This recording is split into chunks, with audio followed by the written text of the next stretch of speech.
la! Your dream vacation to Sri Lanka starts from rupees 24,999 only with GT Holidays, South India's #1 travel brand. Minnambalam நேயர்களுக்கு வணக்கம். நான் விஷால் பொலிவர்.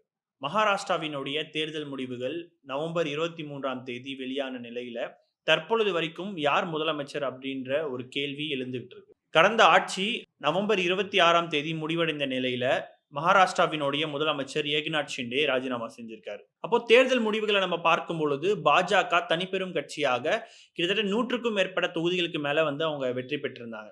அப்படி இருக்கக்கூடிய சூழல்ல ஏக்நாத் ஷிண்டே அவர்களுடைய ஆதரவு இல்லைனாலும் கூட பாஜகவால அஜித் பவாரை வச்சு முதலமைச்சர் ஆகக்கூடிய சூழல் தான் பாஜகவுக்கு இருக்கு. இதுல நம்ம பார்க்க வேண்டியது என்னன்னா, தேர்தல் முடிவுகளுக்கு பிறகு அஜித் பவார் எந்த நிபந்தனையற்ற ஒரு ஆதரவை பாஜகவுக்கு கொடுத்திருக்காருன்னு சொல்லலாம். அப்படி இருக்கும் பொழுது ஏக்நாத் ஷிண்டே இதற்கு மேல முதலமைச்சராக ஆக முடியாத ஒரு சூழல் தான் நிலவி இருக்கு. இப்படி இருக்கக்கூடிய சூழல்ல பாஜக ஏக்நாத் ஷிண்டேக்கு 2 ஆஃபர் கொடுத்திருக்காங்க. ஒன்னு துணை முதலமைச்சர் ஆகிறதோ இல்லனா மத்திய கேபினெட் மினிஸ்டர் ஆகிறது. இந்த 2 ஆஃபரை கொடுத்திருக்காங்க. இதுல டெப்யூட்டி சீஃப் மினிஸ்டர் அப்படின்றது ஏக்நாத் ஷிண்டே ஆகிறாரா இல்ல அவருடைய மகன் ஆகிறாரா அப்படின்ற ஒரு பேச்சுவார்த்தை போயிட்டு இருக்கு. ஆனா பாஜக வச்ச அந்த 2வது ஆஃபரான மத்திய அமைச்சர் அவர் ஆவாரா அப்படின்றது ஒரு மிகப்பெரிய ஒரு கேள்வியா இருக்கு. அது ஏன் அப்படின்றத இந்த வீடியோவுடைய பிற்பகுதிகளில் நான் சொல்றேன். இப்படி மகாராஷ்டிராவினுடைய அரசியல் மிகவும் பரபரப்பா போயிட்டு இருக்கு. எப்படி 2019ல யார் முதலமைச்சர் அப்படின்றது தீர்மானிக்கிறதுக்கே கிட்டத்தட்ட 1 மாதங்களுக்கு மேல ஆகுதோ, அதே மாதிரி தற்பொழுதும் முதலமைச்சர் யார் அப்படின்னு தீர்மானிக்கிறதுல ஒரு பெரிய கன்ஃபியூஷனே இருக்கு. அப்படி இருக்கக்கூடிய சூழல்ல மகாராஷ்டிராவினுடைய தற்பொழுது காபந்து முதலமைச்சரா இருக்கக்கூடிய ஏக்நாத் ஷிண்டே ஒரு பிரஸ் மீட்டை ஒன்று வைக்கிறாரு. அந்த பிரஸ் மீட்ல ஒருவேளை தன்னோட அதிருப்தியை அவர் சொல்ல போறாரா அப்படின்னு ஒரு மிகப்பெரிய ஒரு எதிர்பார்ப்பு இருந்தது. அந்த பிரஸ் மீட்ல அவர் பல முக்கியமான விஷயங்களை சொல்லியிருக்காரு. முதல்ல என்ன சொல்லியிருந்தார் பாத்தீங்கன்னா, தன்னோட ஆட்சி காலத்துல செயல்படுத்தப்பட்ட பல்வேறு திட்டங்களை பத்தி அவர் அடுக்கடுக்கா சொல்லியிருந்தார். குறிப்பா பார்த்தோம்னா, இந்த தேர்தலினுடைய மைய புள்ளியா இருக்கக்கூடிய அந்த பெண்களுக்கான அந்த 1500 ரூபாய் ஸ்கீம், அந்த 1500 ரூபாய் ஸ்கீம்னால பெண்கள் எந்த அளவுக்கு பலன் அடைஞ்சிருக்காங்க, இந்த தேர்தல் வெற்றிக்கு இந்த பெண்களினுடைய இந்த திட்டம் எந்த அளவுக்கு பயனுள்ளதா இருக்கு அப்படின்றத அவர் குறிப்பிட்டிருந்தார். அடுத்ததாக நம்ம பார்க்கும் பொழுது இதற்கு முன்னாடி இருந்த மகா விகாஸ் அகாடி கூட்டணி மத்திய அரசு கிட்ட ஒரு இணக்கமான சூழல் போக்க உருவாக்காம மகாராஷ்டிராவுக்கு எந்த விதமான ஒரு பயனுள்ள திட்டத்தையும் கொண்டு வரல.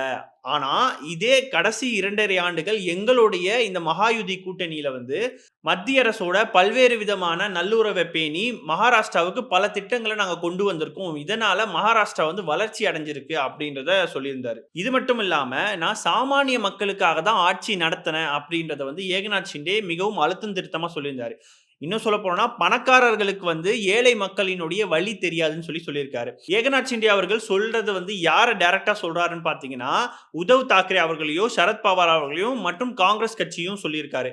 ஆனா அதை தாண்டி அவருடைய ஆட்சி காலத்தில் இருக்கக்கூடிய சாதனையா இருக்கட்டும், அல்லது நான் சாமானிய மக்களுக்கான முதலமைச்சரா தான் இருக்கேன், மக்களுக்கான முதலமைச்சரா தான் நான் இருக்கேன் அப்படின்னு அவர் இன்சிஸ்ட் பண்றதுக்கு இன்னொரு காரணம் என்னன்னா, மறைமுகமாகவோ ஏன் இன்னும் சொல்ல போனா நேரடியாகவோ பாஜகவுக்கே அவர் ஒரு மெசேஜ் சொல்ல வர்றாரு. அது என்ன அப்படின்னா, நான் மக்களுக்காக இவ்வளவு விஷயங்களை செஞ்சிருக்கேன், அது மட்டும் இல்லாம நான் போட்டியிட்ட இடத்துல என்னோட ஸ்ட்ரைக் ரேட் அப்படின்றது பாத்தீங்கன்னா 60%க்கும் மேல இருக்கு. அப்போ மக்களினோட ஆதரவு எனக்கு இருக்கு அப்படின்றதையும் பாஜகவுக்கும் சரி அல்லது மக்களுக்குமே சரி இந்த விஷயத்தை அவர் நேரடியாகவே சொல்றாரு. ஏன் அப்படின்னா, ஏற்கனவே நான் சொன்ன மாதிரி ஏக்நாத் ஷிண்டே இதற்கு மேல முதலமைச்சர் இல்ல அப்படின்ற சூழல்ல நான் இவ்வளோ விஷயங்களை செஞ்சிருக்கேன், ஆனா எனக்கான முதலமைச்சர் பதவின்றது இல்ல அப்படின்றத அவர் நேரடியாகவே அந்த பிரஸ் மீட் மூலமா சொல்ல வர்றாரு. அதை தாண்டி இந்த 2.5 ஆண்டு காலத்துல நான் வெறும் ஒரு முதலமைச்சராக மட்டும் இல்லாம ஒரு சாமானியனாக தான் பணி செஞ்சிருக்கேன் அப்படின்றதையும் சொல்லியிருக்காரு.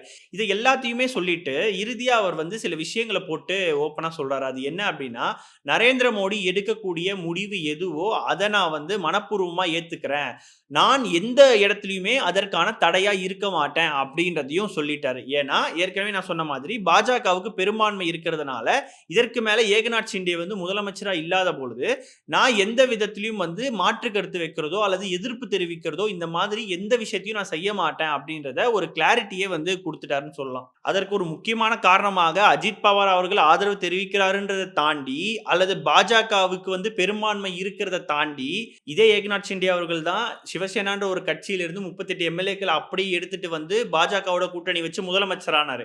அப்படி செஞ்ச ஏகநாத் ஷிண்டே அவர்களுக்கு நாளைக்கு நம்ம கட்சியும் உடைச்சிட்டு பாஜக வந்து இன்னொருவரை வந்து முதலமைச்சர் ஆக்குவார்ன்றது அவருக்கு தெளிவாவே தெரியும். அதனாலேயே நான் எந்த விதமான தடையாவும் இருக்க மாட்டேன் அப்படின்றதையும் அழுத்தம் திருத்தமா சொல்லியிருந்தாரு. ஏகநாத் ஷிண்டே அவர்கள் பிரஸ் மீட் வச்சதுக்கு அப்புறம் பாத்தீங்கன்னா மகாராஷ்டிராவினுடைய பாஜக தலைவர் சந்திரசேகர் பவன்குலே ஒரு பிரஸ் மீட்டை வைக்கிறாரு. அவர் என்ன சொல்லியிருந்தாரு பாத்தீங்கன்னா, எல்லா கட்சியினுடைய தொண்டர்களும் தன் கட்சியினுடைய தலைவர் தான் வந்து முதலமைச்சரா ஆகணும் அப்படின்னு நினைப்பாங்க.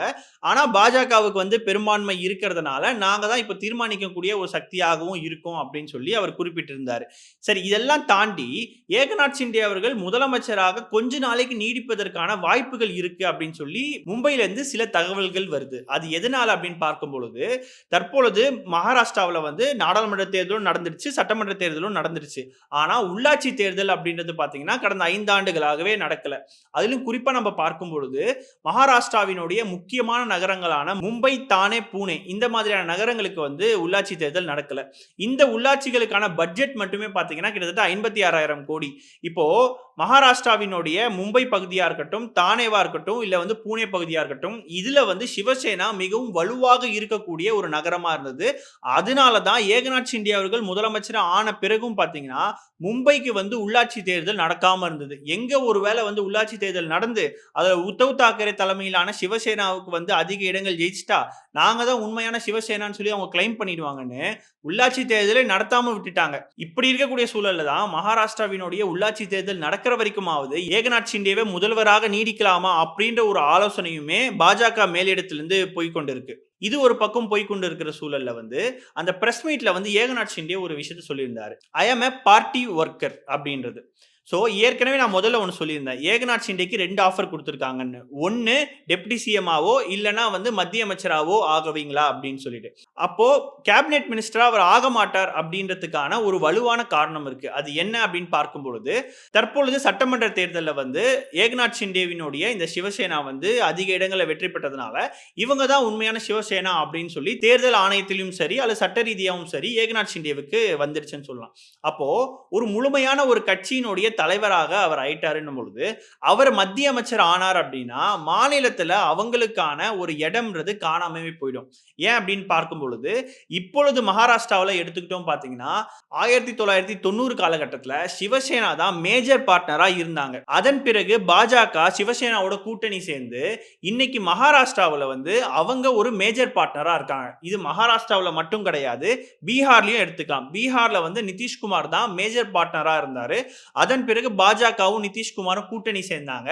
நிதிஷ்குமாருக்கு வந்து குறைவான இடங்கள் தான் கிடைச்சது, பாஜக வந்து மேஜர் பார்ட்னர் ஆயிட்டாங்க.